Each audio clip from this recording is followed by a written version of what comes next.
Ok, eu preciso admitir que esse filme aqui é o meu tipo de filme preferido. Ele é found footage, e se você me acompanha aqui no canal, você sabe que eu gosto de found footage. Ele é assustador, o que é muito importante num filme de terror, né? Só que ele também é divertido. E mais do que isso, além de ser divertido, ele também consegue ser um pouco surpreendente. Então vamos conversar sobre o Deadstream.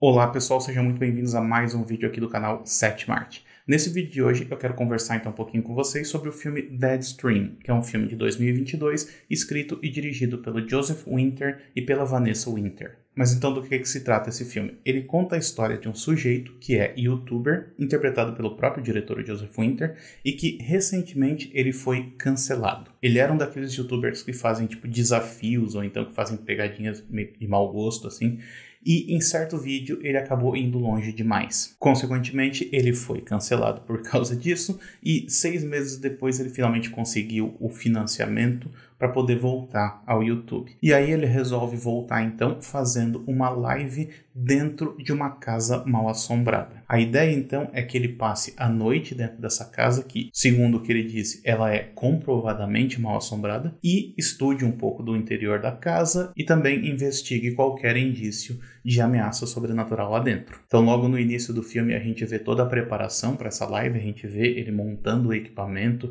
a gente vê ele explorando um pouco do interior da casa. E a gente vê também quando as coisas começam a dar muito errado. Ou então, muito certo, né? Dependendo do ponto de vista. Esse filme aqui, ele não é necessariamente original. Se você me acompanha aqui no canal, você já deve ter visto um vídeo que eu fiz a respeito do filme Gonjiam, Haunted Asylum, que é um filme sul-coreano que mostra uma equipe de youtubers que vão passar a noite dentro de um asilo mal assombrado. Então, não tem muita diferença aqui em relação à história, mas tem diferença em relação ao tom. Esse filme aqui, ao contrário do filme sul-coreano, ele tem muito mais humor, ele é muito mais engraçado. Ele consegue fazer piada com a situação, enquanto o outro era muito mais sério. O Deadstream também se parece um pouco com o filme Dashcam, que eu também falei aqui, que conta a história de uma mulher que faz lives dentro do carro dela e acaba se envolvendo em uma trama sobrenatural. No caso do Dashcam, ele tinha também o humor que esse filme aqui tem, mas ele não tinha uma característica que eu acho muito importante aqui do Deadstream, que é a interação com o público. Porque o público aqui nesse filme, ele não é apenas um número.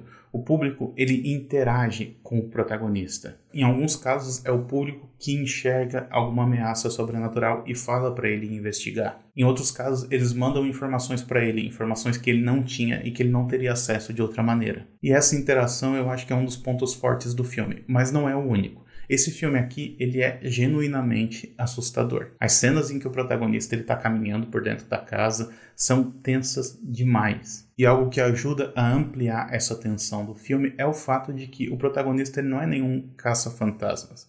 Ele é uma pessoa que claramente não deveria estar ali, que não está preparado para a ameaça que ele está enfrentando e que tem medo daquilo que ele está vendo. Aliás, por falar no protagonista em si, eu acho que ele também é um ponto positivo nesse filme aqui, porque o found footage, de uma maneira geral, ele tende a ser um pouquinho problemático em relação aos seus protagonistas, porque muitas vezes, não sempre, mas muitas vezes, o protagonista é um personagem bastante irritante e é meio chato acompanhar esse personagem ao longo do filme todo. Nesse caso aqui, esse protagonista aqui, ele também é um pouco irritante, não tem como negar. Mas isso faz parte da personalidade dele. E de certa maneira faz parte da proposta do filme também, porque mais do que mostrar um personagem que está se colocando em perigo, esse filme aqui ele propõe um comentário a respeito dessa cultura da internet da qual vale tudo em troca de likes, vale tudo em troca de views. E esse comentário está presente desde o início do filme, porque quando o protagonista ele explica algumas das regras dessa live, ele fala que, por exemplo, ele precisa investigar qualquer indício de elemento sobrenatural, de evento sobrenatural que aconteça dentro da casa. Se ele não investigar, ele perde patrocínio. E ele também precisa obedecer o que o público fala o tempo todo, porque se ele não obedecer, ele perde o público. E por mais que ele esteja em perigo, ou por mais que ele se sinta que ele está em perigo, ele não pode sair de dentro da casa. São situações em que ele se colocou em perigo. E, consequentemente, ele acaba sendo prisioneiro dessas regras autoimpostas. Só que, ao mesmo tempo, ele não é um coitadinho. Ele é um personagem babaca. A gente percebe isso desde o início e isso fica ainda mais claro quando ele é forçado a confrontar o motivo pelo qual ele foi cancelado para começo de conversa. E quando ele fala sobre isso, você vê um pouco dessa verdadeira personalidade dele. Então, assim, ele é um personagem babaca, mas ao mesmo tempo a gente consegue pelo menos criar um pouco de empatia com ele. E isso é uma qualidade muito importante desse filme aqui e que não é todo found footage que consegue.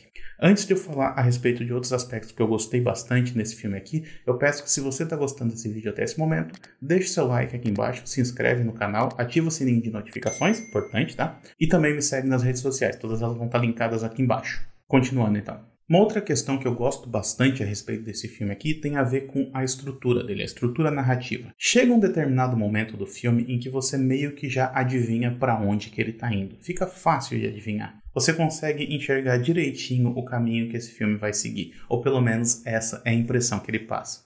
A questão é que no momento em que você percebe isso, o filme também parece perceber. Porque ele muda, ele tem uma virada ali pela metade do filme e ele se transforma em outra coisa. Ele deixa de sugerir a ameaça e ele passa a escancarar ela pra gente. Porque isso transforma o filme. Da metade pro final, o Deadstream é outro filme. Ele deixa de sugerir para mostrar, ele deixa de ser necessariamente assustador para ser engraçado e principalmente ele abraça a bizarrice daquela situação. E foi por isso que eu gostei tanto desse filme. Mas agora eu quero saber a opinião de vocês. Vocês já viram esse filme? Se viu, diz aí o que vocês acharam, conta aí nos comentários aí embaixo. E se você gosta de found footage, talvez você vá gostar também dessa lista aqui que eu preparei para vocês. A gente se vê na próxima então. Até mais. Tchau, tchau.